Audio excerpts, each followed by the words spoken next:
All right. So strategic family therapies, you see that it's not singular here, that it's plural. So it's more than one therapy all in one. That's why it can be so confusing at times when we talk about strategic family therapy.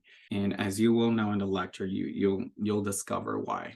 So tonight, and I really like to start with this chart because it kind of like marks, it lets us know where we at, not only in the class, but how far we've come, in the models that we've been learning in this class. So we already covered the transgenerational models, and we're starting this week with the classical schools. And that school is influenced by cybernetics and general system theory. So those two are super important to remember because they will show up in your exam in the future.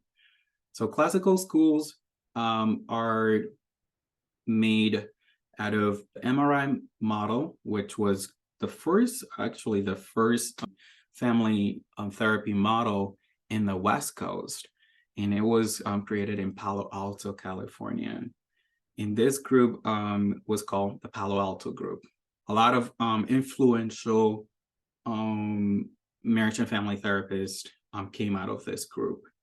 Then we have strategic family therapy, and then we have Milan systemic, and then structural family therapy, and then experiential family therapy. So the ones that we'll be covering tonight are strategic family therapy, MRI, and the Milan systemic. I believe we'll be covering Haley's as well, but Haley is more of that strategic family therapy, and it's called strategic family therapy Haley approach. Hopefully it all makes sense as we move along. So let's think about strategic family therapy as the umbrella, okay? Where did it start? How did it start? So we have Gregory Bateson at the core or the top of this, starting point in 1963. And Gregory Bateson was doing a lot of work around or with actually communication. And he believed that communication happens all the time. And as we know, communication happens all the time, nonverbal and verbal. And if you look up communication theory, Gregory Bateson's, you will be able to find out that that's kind of like the premise of this theory, that communication happens all the time. So he was a non-clinical person. He was not a psychotherapist, but he was the one who created the brief therapy and family therapy. If you remember back on what we covered previously, the transgenerational models, those were like very long-term models. So these people came in and they were like, oh, we are getting a high demand of family therapy. So we need to shorten up our approach. So we need to create some short version of family therapy that is effective and that can solve families' problems. Then we have Milton Erickson and Jay Haley, who are basically the founders of strategic family therapy. I like to show this diagram here because it puts it all together here, okay? So as you know, Gregory Bateson was all about communication. He was, looking into human communication and processes, process versus content. And this is something that we're going to be covering later on tonight.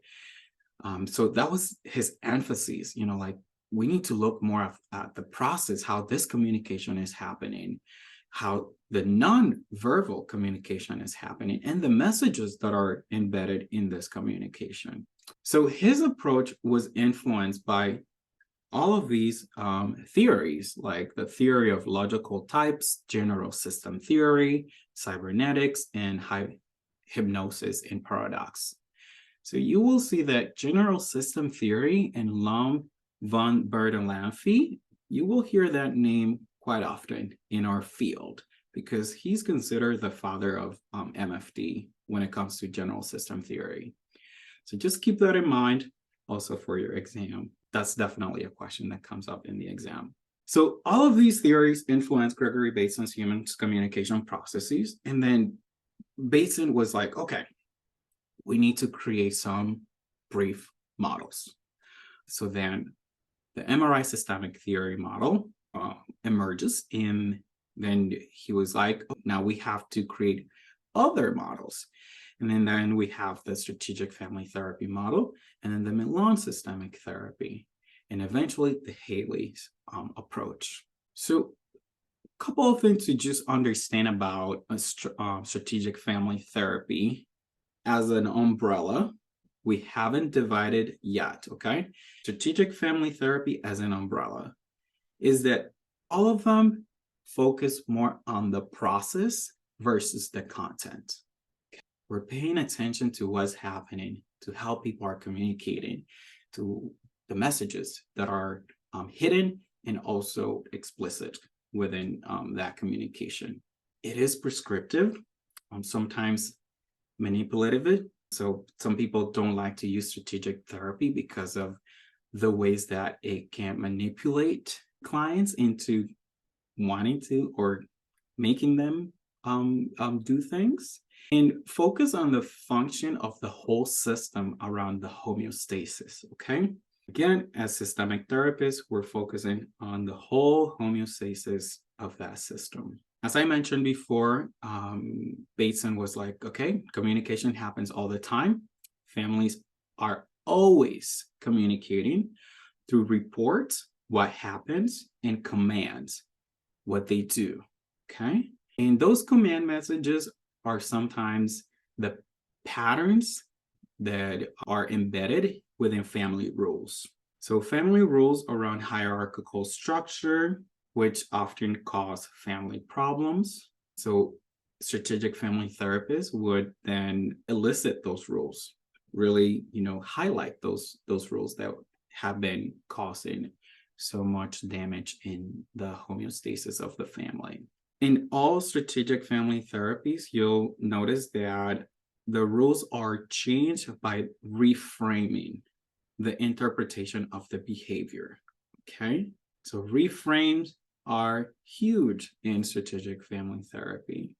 So the way that we can reframe an overbearing helicopter parent is as a concern or looking out for the best interest of the child. So all strategic family therapists would use a lot of reframes to give context into the positive of that behavior, not focus so much on the negative of that behavior. Healthy families have the capabilities and willingness to adapt to changing conditions and situations. So this was a huge belief in strategic family therapy, that all families have the capabilities and they're willing to put in the work to make their situations better.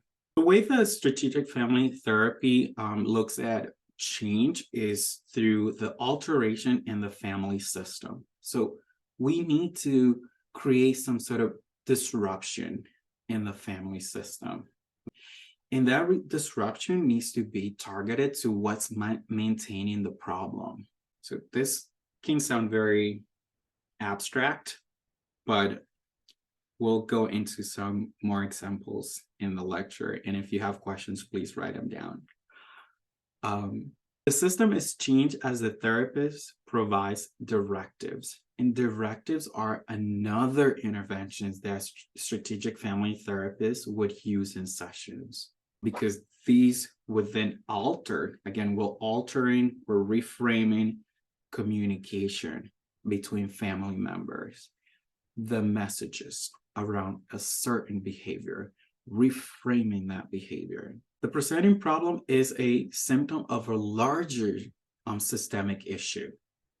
So as you notice back in intergenerational family therapy, or I believe it was Nodge's contextual family therapy, he wouldn't just blame one person in the room. He would make it systemic.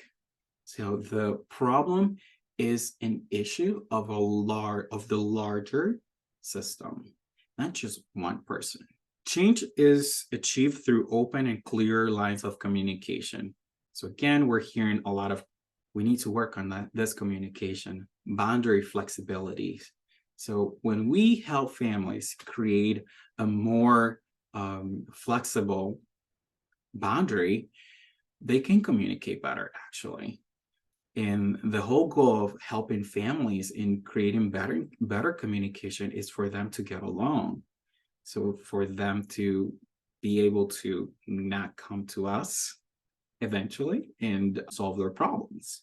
So creating clear lines of communication and boundary flexibility were the 2 points of how we can help families achieve some sort of resolution or change. Change is an opportunity for growth. Think about cybernetics. And I think I mentioned changes at the first, second, and third orders. And we'll go over that in a minute, but just think about cybernetics and how change can happen when we're communicating, when we're helping the family communicate in a complete different way. The role of a strategic family therapist are to be actively involved. So they're always on, they're always joining the system. Sometimes you will help, as a strategic family therapist, you would help 2 members communicate better, and somebody else might not like that. And so are communicating better now, but now I need to involve this third person who is not liking how these 2 people are communicating now, because that problem was serving a purpose in the homeostasis of that relational relationship or relational system. So as in a strategic family therapist, you would have to be super involved, always joining, delivering directives, trying to include the third person who's not fully joined with you because you did an intervention that brought 2 people together or helped in their communication. Providing a directive and about patterns of communication that can facilitate that change that we just discussed previously. Change at the relational level, at the full systemic level. The therapist takes full responsibility for the outcome of therapy. And this was huge in strategic family therapies. The therapist would be held responsible for whatever happened in those sessions and the outcome of the final outcome of therapy. This was more prominent, it was most prominent in MRI, and you will see why. I'm not going to go over these concepts, but I just want to highlight a couple of them. We already talked about family homeostasis, circular causality, feedback loops, negative feedback loops, but positive feedback loops, first order of change, second order of change, reframing, therapeutic paradox. Therapeutic paradox are very particular to strategic family therapy, okay? And these are basic maneuvers that are apparent contradictions to the goal of therapy, yet are actually designed to achieve them, okay? Prescribing the symptom. This is another intervention of strategic family therapy. So a strategic family therapist would literally prescribe the depression to that person who's experiencing some depression. A strategy in which the therapist encourages or instruct the client to engage in or practice the symptom. So I want you to go home and practice being depressed, or I want you to go home and practice being anxious. Restraining. The therapist will encourage change or changing too quickly in an effort to elicit the desire to change from the client. So family would come in and they would say, well, we stopped arguing. As of last night, we had an amazing time and we don't argue anymore. So if that was too soon in your therapeutic process as a strategic family therapist, then you would prescribe the restraining intervention. Okay, I did not tell you to stop arguing. I want you to continue arguing. And I want you to do that maybe every other night. So see how this can be a little tricky to use. And I would say that strategic interventions are those interventions that you have to be super brave to really do them with your clients. And you need to have like at least some sort of background in this modalities and knowing them super well in order for you to be competent or feel competent about delivering some of these interventions. Yeah. So let's all read this. We have a case scenario here. So we have mom, dad, and the daughter end up coming in for a family therapy session. After learning more about the problem, the therapist gives dad the following directive. Okay, dad, for the next week, every night when you get home from work, I want you to pull your car in the garage, walk right up to your bedroom, put your work clothes in the hamper, change into shorts, sweats, or a t-shirt. I want you to walk down the kitchen, grab 2 beers, walk directly into your workshop, and stay there to decompress for no less than 2 hours and no more than 3 hours. I am prescribing you to do just this in the exact order every single day until we meet at this time sometime next week. What intervention is a therapist using here? You can mute yourselves and shout it out. Paradoxical? Symptom prescription? Okay, let's see. Any other guesses? It sounds like a paradoxical intervention, but the answer is prescribing the symptom. Do you understand why? Because that's what he's doing already. And that's why they're coming into family therapy for, right? So this is an example of prescribing the symptom to the system, commonly used in a strategic and MRI systemic family therapies. What this does is draw awareness around the freedom to choose by having the father be mindful of his decision to withdraw from the family. Even though I didn't give you that context, but you can imagine that that was the reason why they were coming in, right? So you used the symptom and you prescribe it back to them. He may either comply with a therapist and come to this realization, and thereby putting him in a position where he needs to choose whether or not he wishes to continue the behavioral sequence, engaging in that behavior, or defy the therapist and stop spending time in his workshop, which then will disrupt the behavioral sequence. Yes, let's go back to our group here. Yeah, go ahead, Kate. I guess I'm just not understanding the difference, but they sound very similar. I might be misunderstanding what the difference is. So let's go back here for a minute.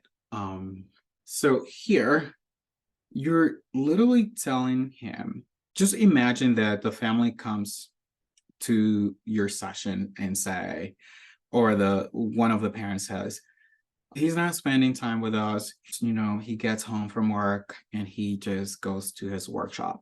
And me and the kids are just like in the kitchen making dinner, and we eat dinner alone because he's in his workshop all the time when he comes home from work. So that's the initial problem that they have brought into your session. Okay. So we use that as just prescribing that to them. And you would do that directly with the person who has the problem barrier in this case. A paradoxical intervention is completely, it's not using the symptom that they're bringing in. It's something super absorbed. It's something like, which you will see an example of it. It's something that I think I do have an example that I can show you. But this is more of a prescribing the problem because of that, because that is the problem, that is the symptom that they're bringing into your sessions. And like I said, we'll go over paradoxical intervention in a minute, so that might help.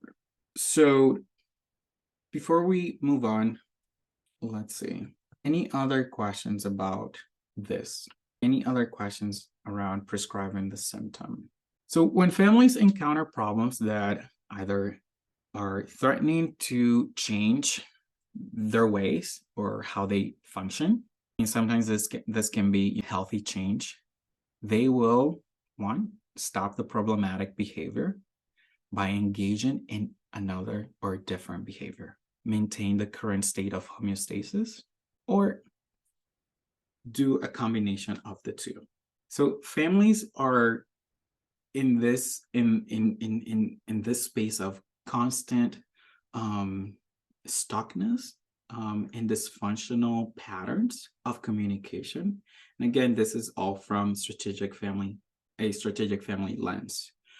So the dysfunctional pattern of communication, which then creates rigid and inflexible boundaries. So strategic family therapy views changes, states that families view change as threatening.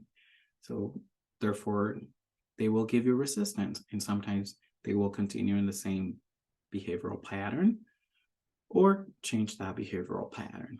This is like changes at the first level of cybernetics, okay? First order of change. If you remember that first, second, third order of changes at the first level are behavioral changes. Second level are more deep, semi-deeper changes at behavioral levels and emotional levels. And third orders change all around. Cybernetics, again, going back to communication, family issues are turned into chronic problems by misguided solutions that maintain the problem. So the issues eventually become chronic, and it's because of their attempt to resolve their own problems, which it's kind of like a saturated, it becomes kind of like a saturated story of us trying to work on this, but we haven't really achieved much of a change. Also, problems develop at the structural level, which then result in incongruous hierarchies when a child uses symptoms to change the behavior of the parent. When little Johnny starts acting out in school because he needs more attention from his parents. And at the functional level, so problems result when people try to control one another covertly. So their symptoms serve as a function for the system.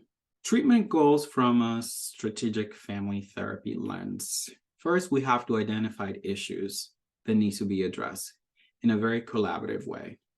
So like I mentioned before, strategic family therapists are involved, are active. So they're always doing this active role in their sessions and working in collaboration with each person in the room. Goals, as a result, are created by both the therapist and the family. This would be different in other modalities. Interventions, homework assignments, or directives. Therapist exaggerates the symptoms in order to help the family understand how damaging the symptom is to the family. Connotations of one symptom is changed from negative to positive, and that's kind of like a little bit of a reframe in order to give new meaning to the symptom and how that's been serving the family or the system. So let's stop here before we go into MRI. And questions about the overarching strategic family therapies. So all of that I just covered applies to all the ones that we'll go over in a second. So that's kind of like the overarching, what I just covered. Any questions about that? No? Yes, Lacey. This might be jumping ahead too far, but you're talking about boundaries. And I'm wondering if that, like the strategic view of boundaries in a family is different from how like structural family therapy views boundaries. Is that the opposite, or am I missing? It's not the complete opposite. If you think about how all of these emerge, so strategic was first and then structural, okay? So actually structural borrowed from strategic, that whole concept of boundary making, restructuring.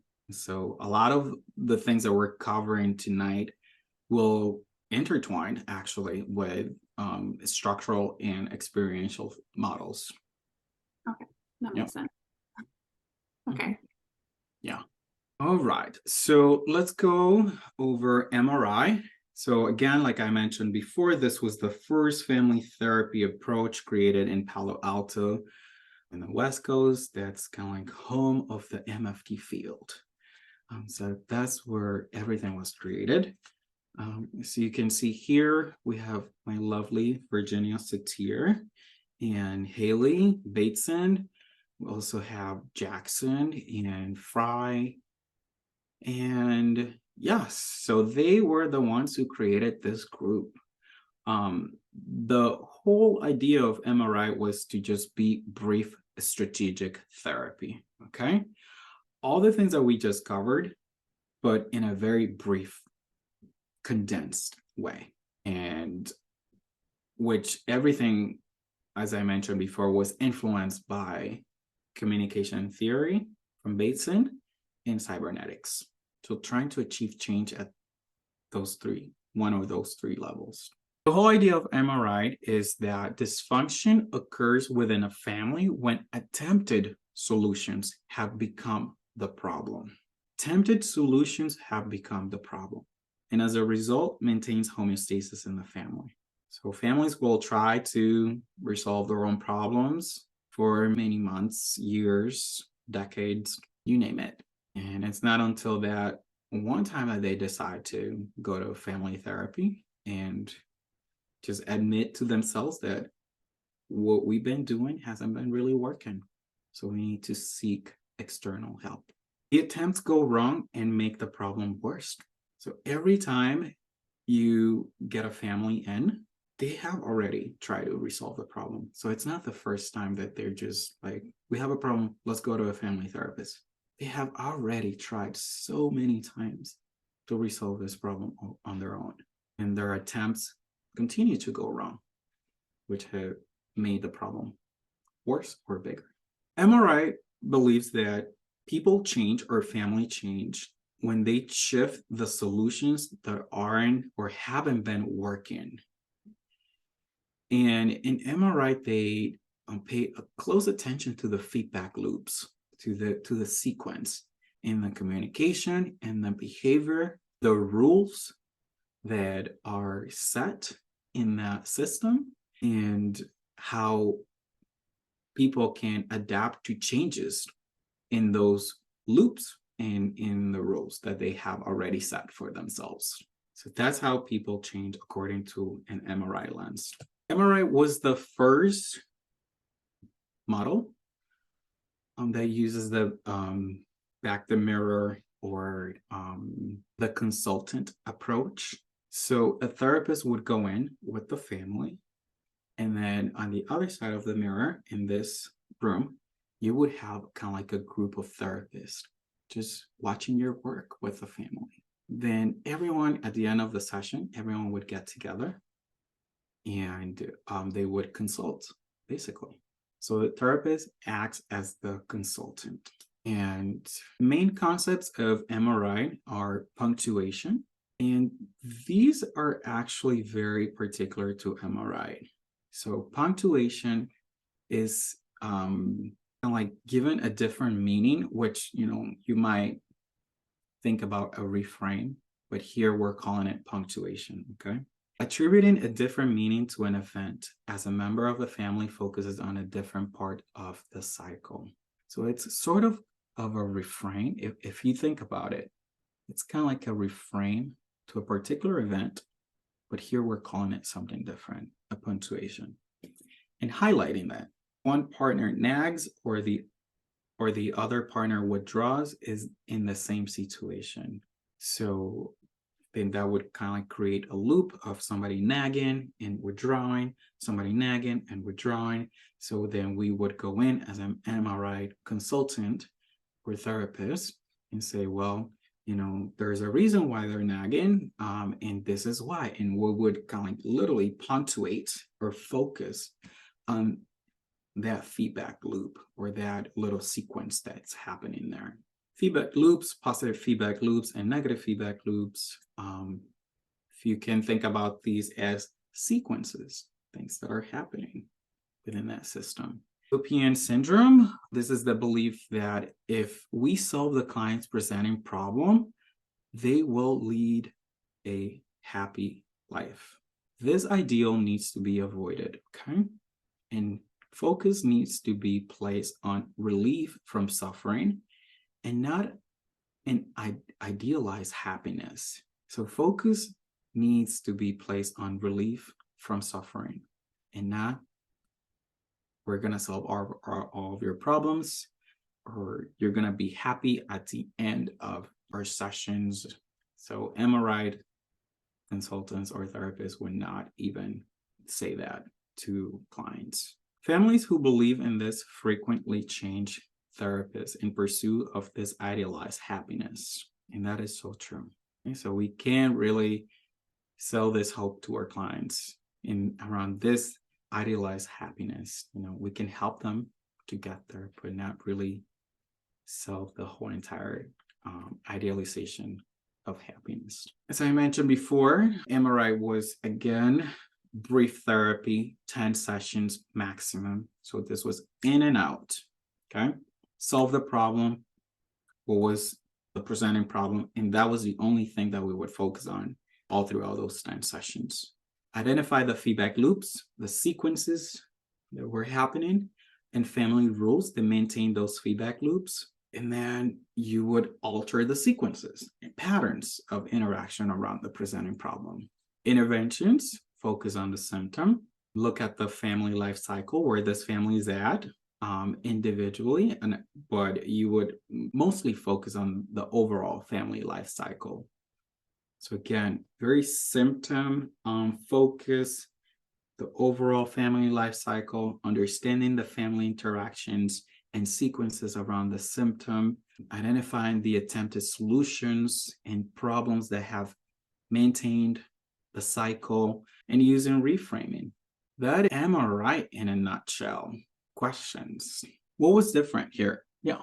Yes, go ahead, Lacey. I was just quickly curious if any other theories do sell that hope. I would say from the classical schools, they tend to, I guess, stay away from that. Yeah. It wasn't until most of a kind of like postmodern approach that we realized that yes, we really need to sell hope to people. In that class you'll take next semester, I believe. More modern approaches. Yeah. What are your thoughts about MRI, Alex? Yeah. I work with a lot of people at Silicon Valley, and this feels like the Silicon Valley of therapy. I was like reading a lot about like cybernetics and stuff, and I was like, this feels like, oh, we just need to like use tech in some sense to fix things. Well, yeah. I mean, like think about achieving quick solutions. It was kind of like a fast food, fast therapy approach, but they would work. That I have to say, yes. So even with, yeah, it works even though it's quick. Yes. Okay. Yeah. Sophie, I think I saw. I really liked, I don't know if this is just related to MRI or if this is true of strategic family therapy as well, but what they mentioned about how all families who go to this model have tried to change before, and there's this foundation of caring and there's this foundation of love for each other. I forget if that was said about a multiple of the systemic theories or just this one. In which ways? What can you say? Right. I think I feel like I read this specifically in one of the readings where there's just this underlying care that every family member has for each other, and that's why these things are happening. Oh yes, absolutely, yes. And that's why the attempted solutions, again, if you pay attention to this language, attempted solutions have been the main issues or the main problems that have kept the families or the individuals in their saturated, like when a family, like I said before, when a family comes to us, it's not their first time trying to resolve their problems. So there is actually, back to what you're saying, there is actually this desire, this underlying desire to like really solve the problems. But sometimes families really get stuck. Yeah. Yeah. But absolutely. Any other thoughts about MRI? We're gonna take a break after Haley, and then we'll go over our last one. So, all right. So MRI was 1960s. Was it 1950s? Something like that. Actually, let me go back because I think so. 1958. Now, picture this timeline. 1958. Now, Haley comes with his own approach. He's like, okay, I need to create my own approach with my wife, Chloe Madanis. In 1974, and he joined forces with Milton Erickson. And again, this is also influenced by cybernetics. Now, structural family therapy gets introduced, and functional theory gets introduced. Haley merged Bateson's systemic concepts with Minuchin's structural family therapy concept, emphasizing on reorganizing the family structure. Are you following here? So Haley believed that families' inability to adjust to the life cycle transitions, if you can just think about transitions that families go through in life, and symptoms are both maintained through the family unsuccessful problem solving. We're starting to see a pattern here. It's basically the same that I just described. Families have created these attempted solutions, but they are not working. How do we help families change?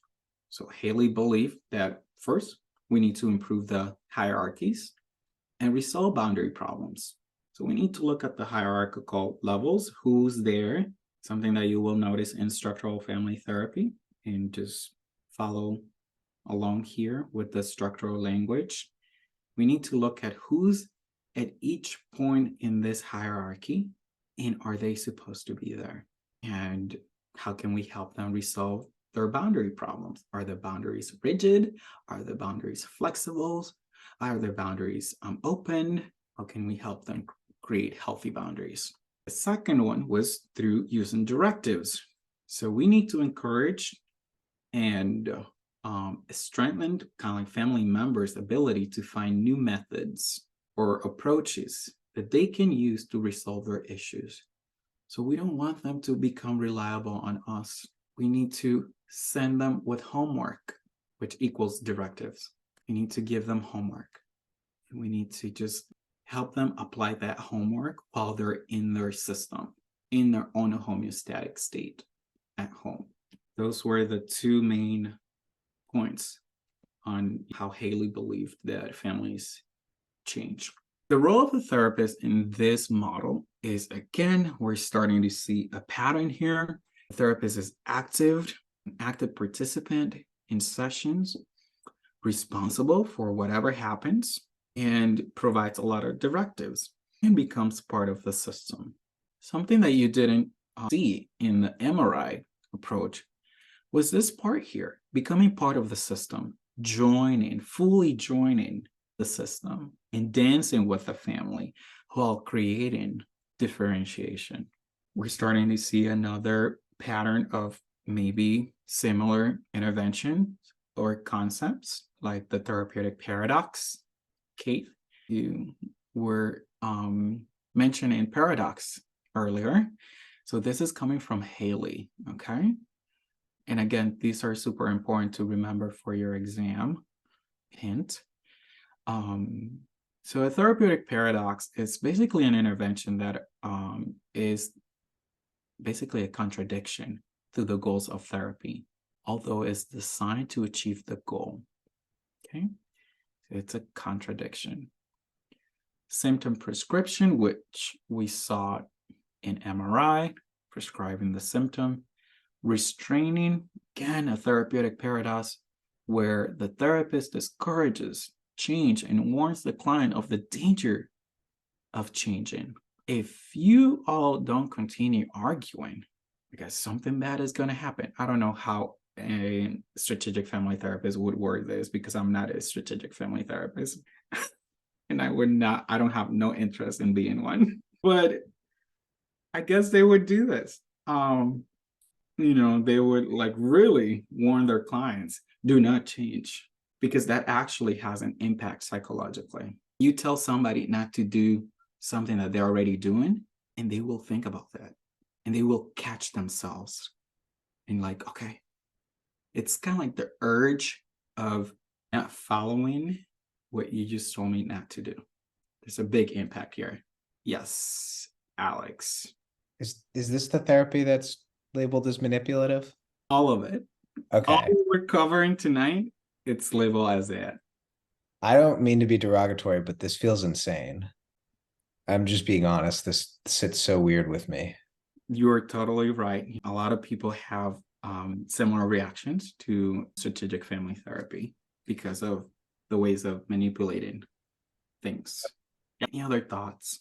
I feel like this also was a product of its time in a really interesting way. And it's sort of like when I used to talk to my dad about therapy, he was a boomer. So he was like, oh yeah, therapy, because this is what he was thinking of.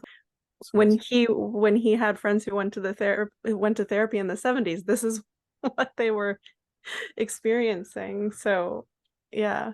That is a great point, Kate, because think about it. This was in the 70s, and this was like in affordability. Who could afford therapy back then? And this was what was available. So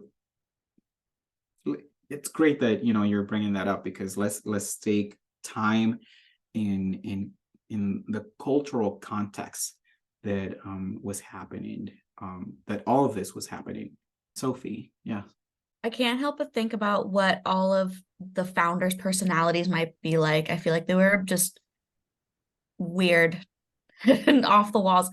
And then also I had this thought that like there's a lot of crossover between being an actor and being like in this specific type of therapy. You're wearing all these different hats, you're playing all these different roles, you're getting enmeshed into the system with the family. Like you're just going for it, and you're like lively and animated, and you're like putting on a show.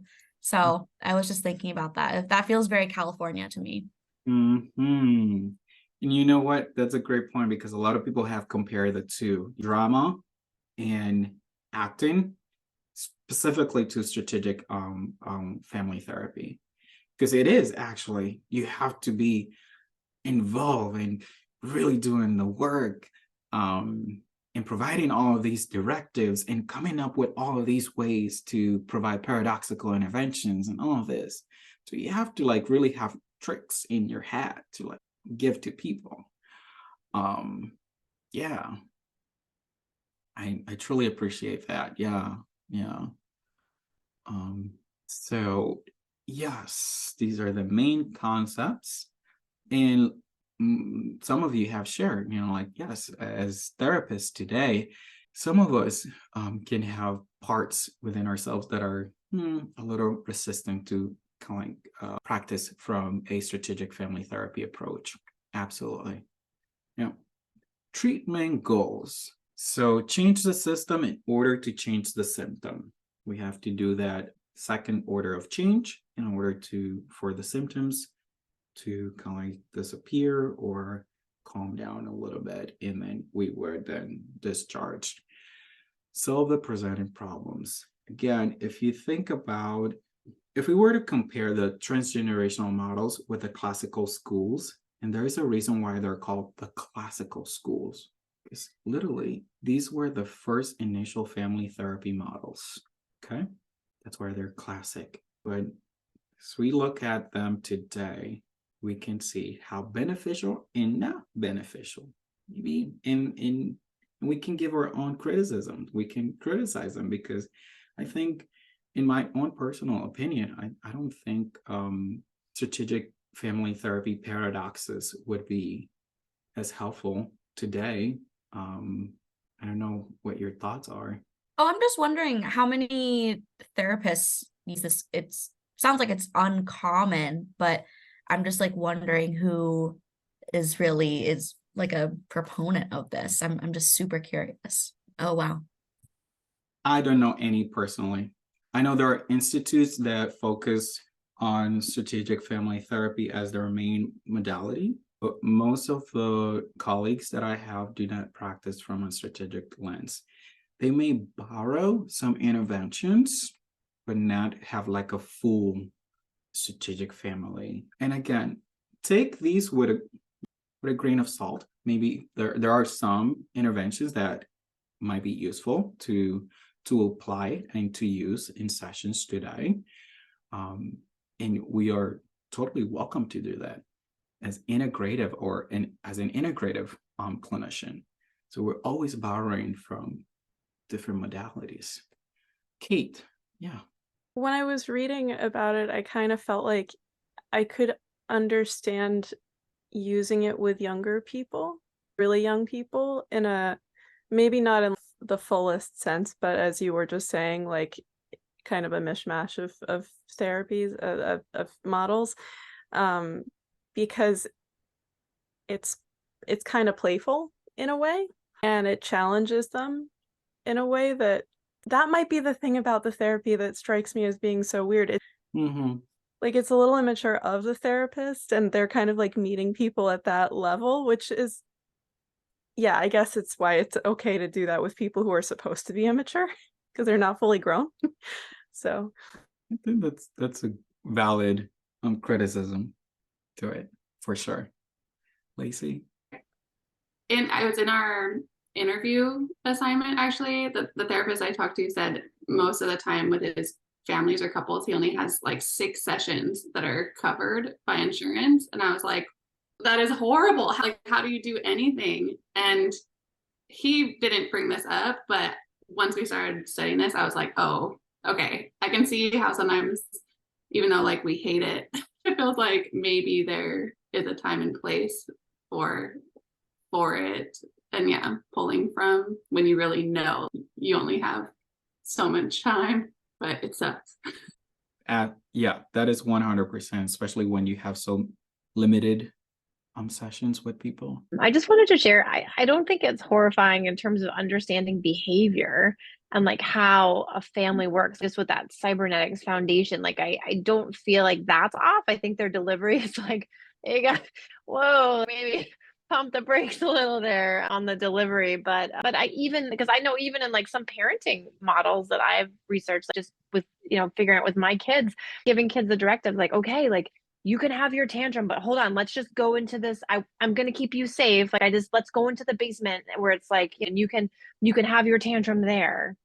And guys, it works.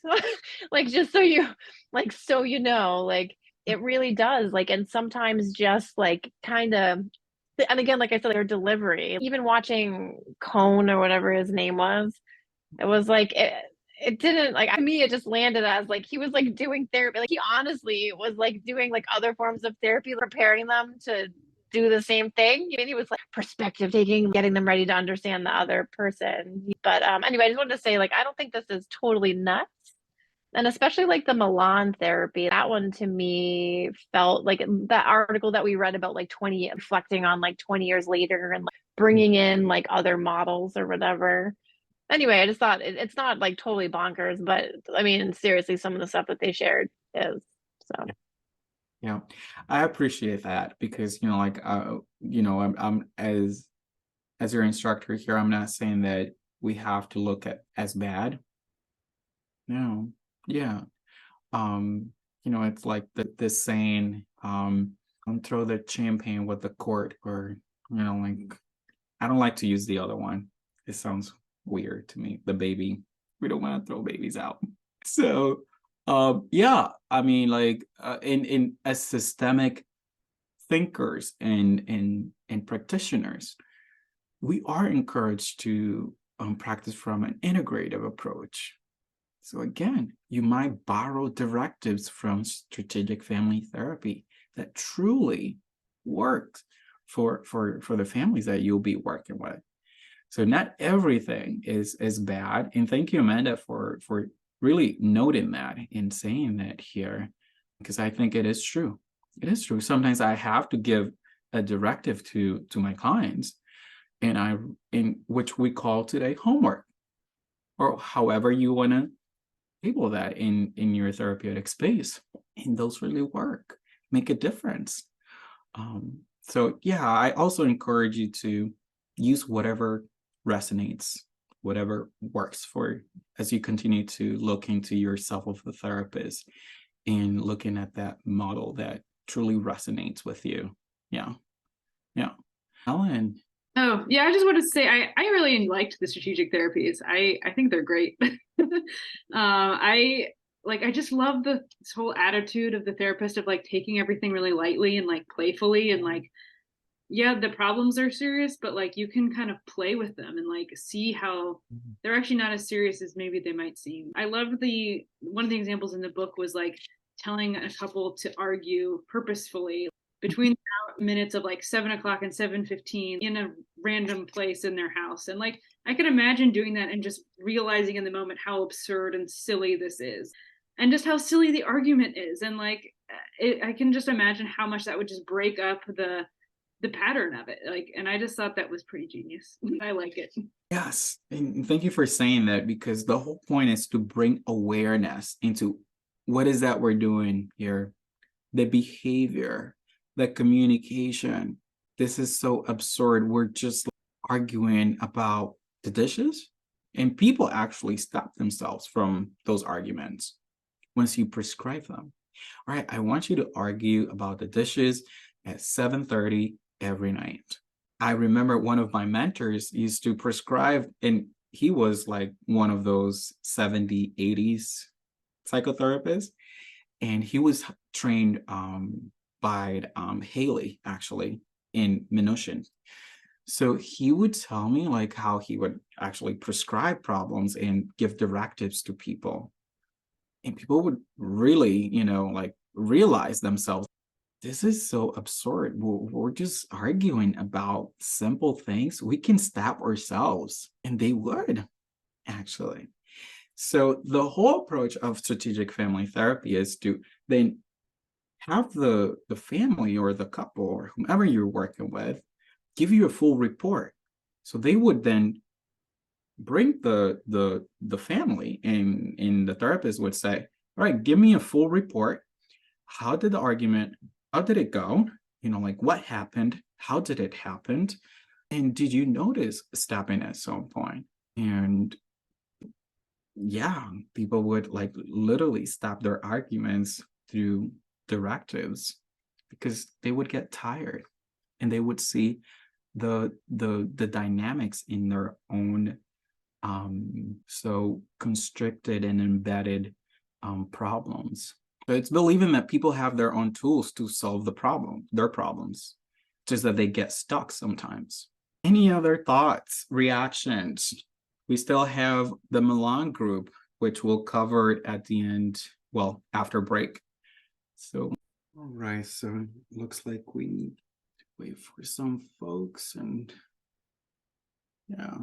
All right, so we the only one we have left is the Milan group.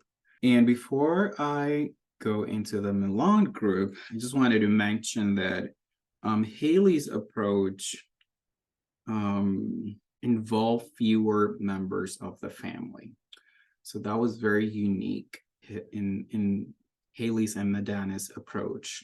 So unless other family members were related to the problem, but and you can see why, because they included structural family therapy into their approach. And once you get to know a little bit more about structural family therapy, you'll notice the emphasis on including the parents. So Haley and Madana's really focus on having both parents present in sessions. The treatment was not as brief as MRI, but more brief than Milan's. Okay, so Haley's approach was kind of like right in the middle when it comes to the treatment duration. And the last thing I wanted to mention was that their aim was to restructure, and again, influenced by structural family therapy. So those three things are very unique to Haley's and Medana's approach. Restructuring, in addition to focusing on the symptom and the behavioral changes, and including both parents and bringing them to a higher level in the hierarchy. Just wanted to mention that before we move on. All right, so let's cover the Milan group. And this group was divided into two, the initial group and the later Milan group. So here we have Palazzoli and Boscolo. So write those names. You will hear them eventually at some point in your career.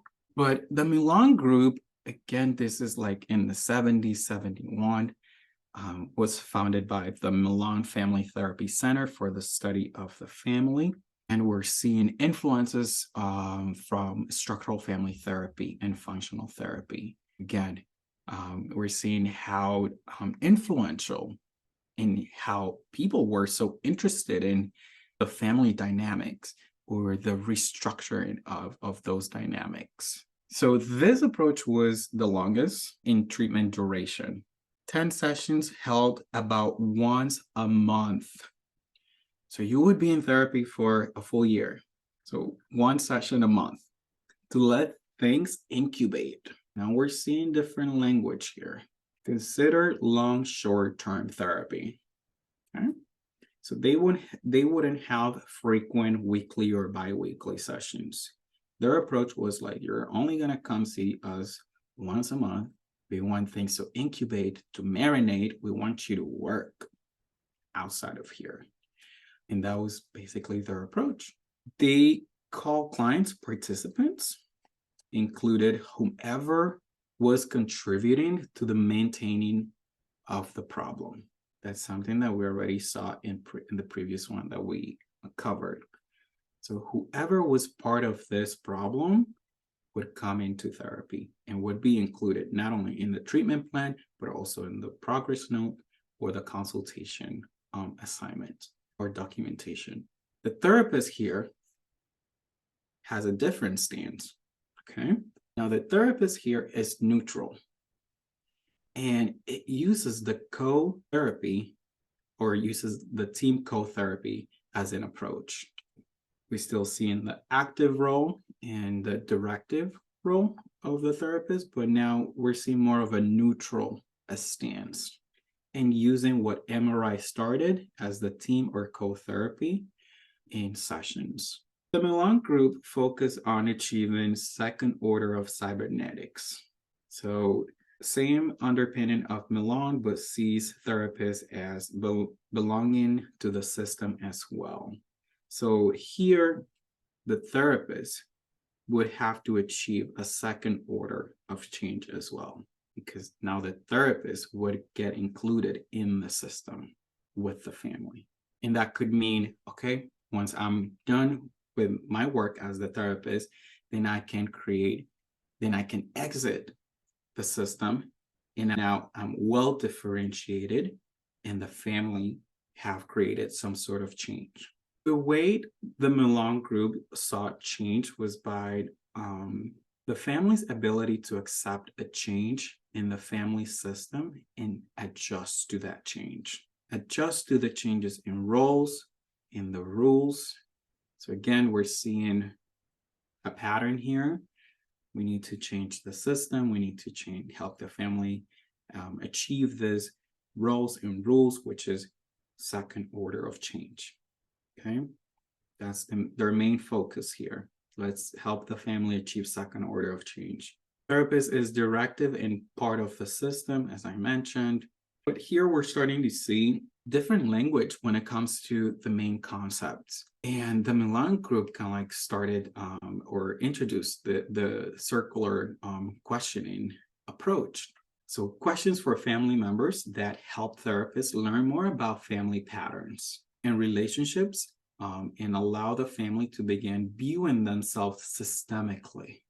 Okay, So you would say to little Johnny, so when mommy and daddy are doing this, where are you in the room and how are you feeling? And then you would make it relational so people can start seeing their relationship within the system. We already know what prescribing is. Something new here, a positive connotation, relabeling of family behavior in a positive light, which can be maybe labeled as a refrain. Here, we call it a positive connotation.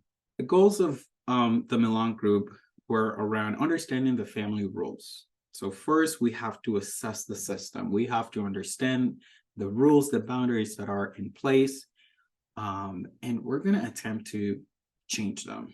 We're going to give some directives. We're going to increase the heat in the family sessions and challenge families to basically challenge their own set of rules. Develop an alternative family belief system. That's third order of change at all levels. Change in the belief system. That was the ultimate goal. Clarify the rules of the game. And they use this term, the rules of the game, and help loosen the rigid family transactions. Okay. So this is language particularly from the Milan group. Changing the rules or clarifying the rules of the game and helping family loosen the rigid family transactions. Introduce interventions, ideas, and ways of thinking that will perturb, and more language here, perturb the system and allow the clients to make the changes. And by perturbing, they meant challenging, basically, challenging the system. So the process here was a long process. Therapy would last for 2 to 3 hours. There was a pre-session where the client or the family would call in, and that pre-session was this is kind of like the setup. So they would not take people and just like do an intake. Everything was like step by step here. So the pre-session started with a phone call. Then the second step was the hypotheses, formulating the hypotheses. And this is before the family came to them to see them. Then they would interview the family, and that would be the first initial intake session. Then the team would discuss, check in with the team during therapeutic session to make any alteration to the hypotheses or treatment. So here they would use that first initial hypothesis and try to, challenge that hypothesis in this session. And then they would consult, the whole team would consult after the first intake session. And then the team would deliver the message to the family. So it wasn't just one person, it was the whole entire team delivering, basically, this is the problem, this is what's happening within your family, and this is what we need you to do. So we're going to send you off for a month, and we're going to see you next month. And we want you to do all of these things. So that's why those sessions took so long, 3 hours long. So here, I like to add this to just compare and to see how things are similar and different within each. So when it comes to Milan family therapy, we see the task. We see the 5 different tasks. So it was very structured. Like I said, families would be sent off with this expectation or homework or directive, and they would be expected to complete that directive and then come back and talk about it. So we saw a pattern of paradoxical interventions all throughout, right? We also saw the involvement of the family and the therapist. But in MRI, as you can see, was the most limited, shorter model, right? So it was only 10 sessions, paced 1 week apart. So it was just 10 weeks with this family. and it focused mostly on symptom relief. So once the family was not experiencing the symptom, they were already graduated from therapy. So that was changed at the first level of cybernetics. Then the strategic Haley, we saw the restructuring, the parental hierarchy, the influences from structural family therapy. And that's why I feel like it's a strategic Haley. It's kind of like right in the middle. So it borrows from MRI, but not so much. But it really borrows from structural family therapy in looking at the joining process, the family structure, the parental figures, the hierarchies, and the sessions. Well, in Haley's, there weren't limited to just 10 sessions. Families could continue to come to therapy even if their problems weren't solved.